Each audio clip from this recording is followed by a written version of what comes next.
Воведување на 24-часовна контрола за усие, мониторинг на сите 12, а не само на 10 оџаци на компанијата, како европски закони при издавање на еколошка дозвола. Иницијативата Стоп за усие во пресред на утрешниот протестен марш со нови барања до институциите за построги мерки и контроли за цементарницата. Меѓу нив е и цем системот кој што ќе мери директно и би бил врзан како Safe City, што е доколку има над дозволеното загадување, веднаш да прекине цементара со работа и веднаш да има казни кои што би биле 10 пати барем повисоки од оние што ги има сега. Другото барање ни е да поставиме и повеќе мерни станици околу цементарница.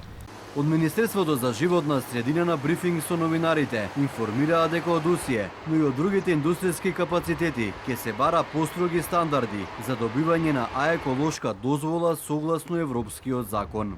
Од септември 2027 стапува на сила веќе усвоениот европски закон за контрола на емисиите, кој ќе воведе построги стандарди за индустријата, јакнење на надзорните капацитети за контрола на Министерството.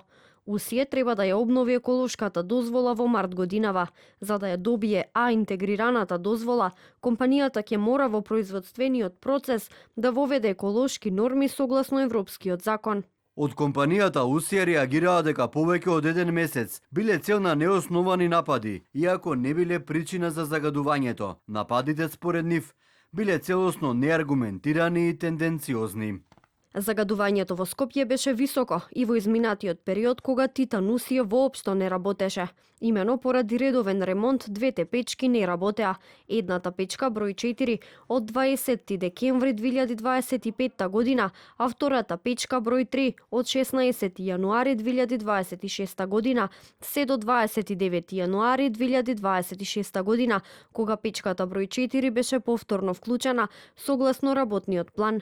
И покрај тоа што Титан Усие целосно не работеше во овој период, највисоката вредност на PM10 частичките достигна и до 275 микрограми на кубен метар. Протестниот маршот пред кругот на Усие утре се сели пред институциите. Ке се бара одговорност од Министерството за животна средина, собранието и владата, за како што велат организаторите, екстремно загадениот воздух, за кој надлежните не преземаат конкретни мерки и чекори.